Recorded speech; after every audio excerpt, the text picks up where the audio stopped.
Hello there guys, Nico the Shrek here back with BigJay. We are going to do a Shrekview in joint.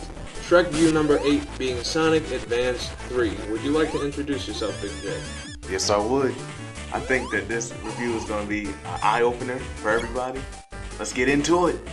Alright, so I just wanted to put my 2 cents in. First and foremost, I would like to say that overall, this game is actually pretty good for what it's worth. This game came out around the time of Sonic Heroes, and of course, I honestly believe this game is better than that. That's just my opinion, but graphically speaking, it wasn't bad at all. Especially not for the time. The colors were good, everything came out pretty detailed, and the running mechanic, or the running animations actually look pretty smooth. Tails look pretty detailed too, and the levels actually have a lot of color and like life to them. When it comes to controls, it's fairly easy to pick up, and I felt as though There's too much shit going on. Yeah, there's too much shit going on with it, though. That's one flaw. It got crazy. So the partner system I felt was a little hard to get a hold of, but overall, the rest of it is a pretty fair Sonic game.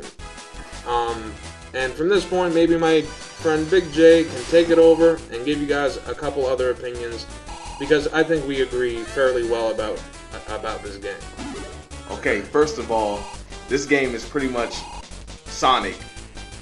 Run like Sonic. Jump like Sonic.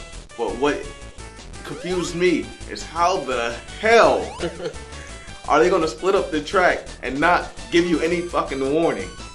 I tell you, I jumped about 3 or 4 times and ended up landing on a goddamn enemy. It was just terrible. But the game is great. I played this when I was a kid. This used to be #1 until I realized nowadays how cheap this shit was. Sonic's my dude, but I don't know. Alright, so yeah, overall I can agree with that. There were some very confusing moments where it looked like you were in the clear to jump down or go forward in a level, and an enemy was standing right in the way where you could not have possibly seen him coming from a mile away, and you end up getting hit by them. And if you did that too many times, it would mean your death. But then there's no real way to avoid it. You're almost forced to make it happen. And that's something I feel is a big flaw about this game. And honestly, that could have been done better. And I will agree with him also on the split tracks, in the sense of this game normally would go straight forward and not, no problems at all. But then there are moments in this particular game where it wants to drag you back, and that is the way forward in the level. And you didn't know when that was going to happen, why it was going to happen, it just sort of happened. And when you thought you were going the right way, it turns out you were going the wrong way. And that, I can find, is a very frustrating thing about this game, and I can imagine why a player might be like, wow, I just wasted half my time in this level going the completely wrong direction. So that was just my 2 bits to add on what he said.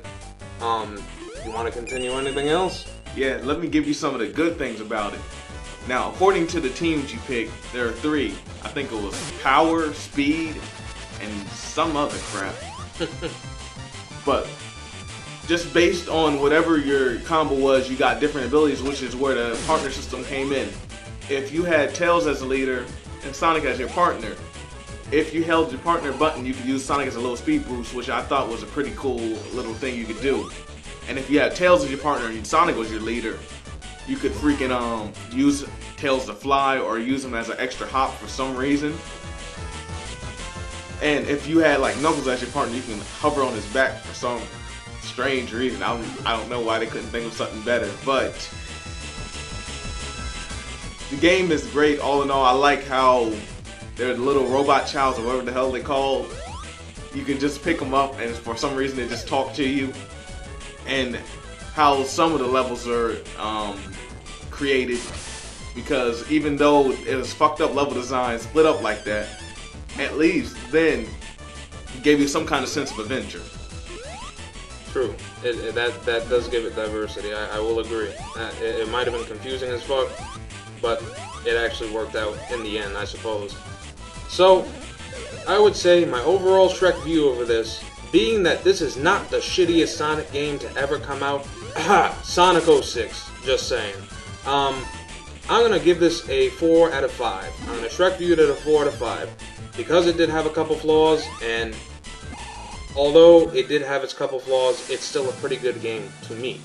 So I don't know if BigJay wants to give it a particular number or rating of any kind. I say 4.5. Fuck that 4. Alright, so he finds it to be a little better than myself, but overall, both in the 4 range, and I would classify that as still a pretty good game. Worth a pickup, worth anyone giving it a shot. I would recommend you play it most definitely, and I'm sure he would too, if he wants to. Sure would. Alright, so we at least have some general consensus here, we're in agreement, and overall, I think this is a successful game. Go ahead and pick it up, give it a try. Thanks for watching the video. Be sure to like and subscribe. Thank you for joining me on all my other Shrek views. Number 8 is coming your way.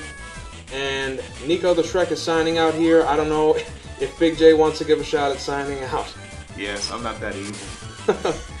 Alright, it was nice seeing you. Nico the Shrek. I appreciate it, BigJay.